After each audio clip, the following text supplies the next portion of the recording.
Ça montre à quel point le dérèglement climatique est déjà à l'œuvre. On a des phénomènes météo extrêmes qui génèrent très souvent des catastrophes et qui remettent en cause, y compris l'habitabilité de territoires, le modèle économique, et des fois c'est évidemment des drames humains, ici en moyenne montagne, et se pose au-delà de ce type de catastrophe la question de l'enneigement, qui oblige évidemment toutes les stations de moyenne montagne à repenser leur modèle économique, parce que sans enneigement, une vision uniquement autour du ski alpin ne pourra plus fonctionner.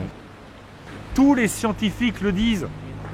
D'ici 10 ans, 15 ans, une bonne partie des stations de ski d'aujourd'hui n'auront plus de neige. Nier cette réalité-là, c'est mettre les emplois, c'est mettre les habitants, c'est mettre tout le monde dans le déni et dans la catastrophe sociale, économique à venir.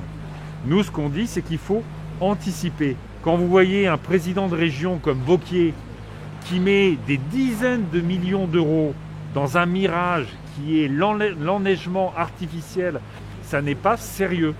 Donc il faut déjà acter, sortir du déni climatique et accompagner évidemment ces collectivités, accompagner ces entreprises, accompagner les populations vers un nouveau modèle.